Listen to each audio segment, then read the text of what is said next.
Good morning Maranatha. Salam Bapak Ibu dan rekan-rekan sekalian.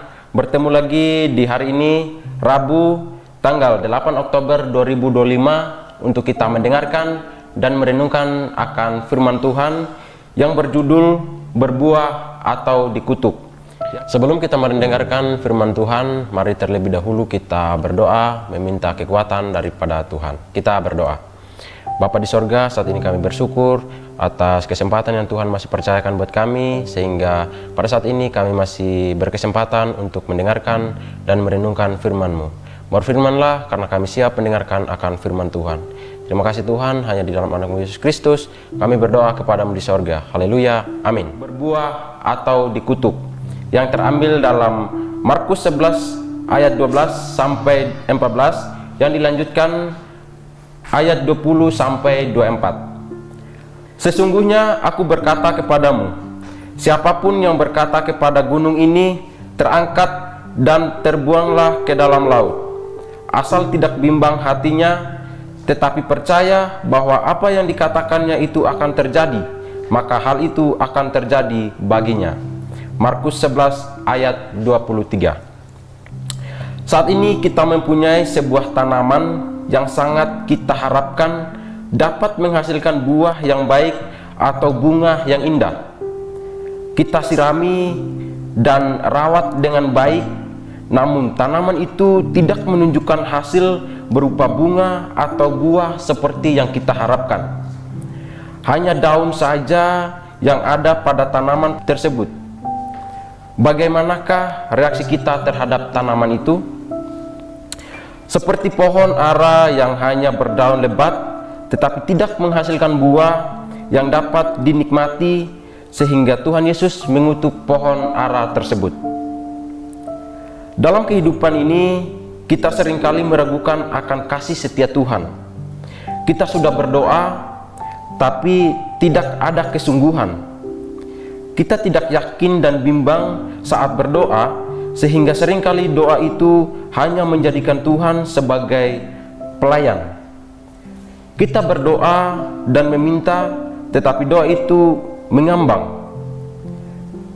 Doa yang asal diucapkan tanpa dibarengi dengan kesungguhan adalah dari diri kita sendiri dan berserah. Sobat Maranatha, dalam berdoa kita perlu terlebih dulu menyatukan diri dengan tujuan dan rencana Allah.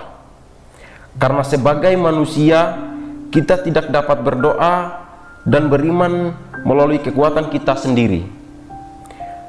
Keterhubungan dan penyatuan diri dengan Allah di dalam kuasa Roh Kudus menjadikan doa kita tidak lagi hanya untuk keinginan diri kita, tetapi sesuai dengan kehendak Allah yang sudah berencana atas hidup kita. Doa yang dinaikkan secara tulus dan sesuai dengan kehendak Allah akan berbuah dan terasa menjadi jawaban doa yang akan menjadi kenyataan. Refleksi: Tuhan senantiasa ada dan menunggu kita datang menghubungi Dia.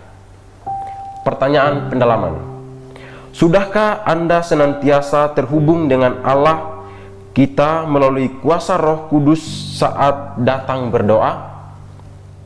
Mari kita berdoa.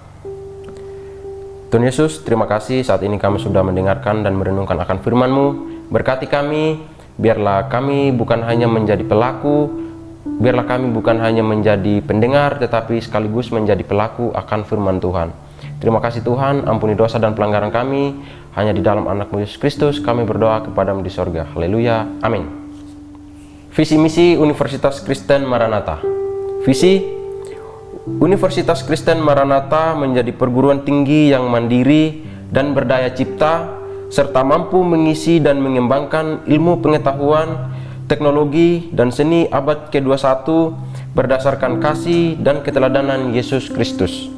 Misi: mengembangkan cendekiawan yang andal, suasana yang kondusif, dan nilai-nilai hidup Kristiani sebagai upaya pengembangan ilmu pengetahuan, teknologi, dan seni dalam penyelenggaraan Tridharma Perguruan Tinggi. Demikian renungan pada pagi hari ini. Salam integrity, care, excellent.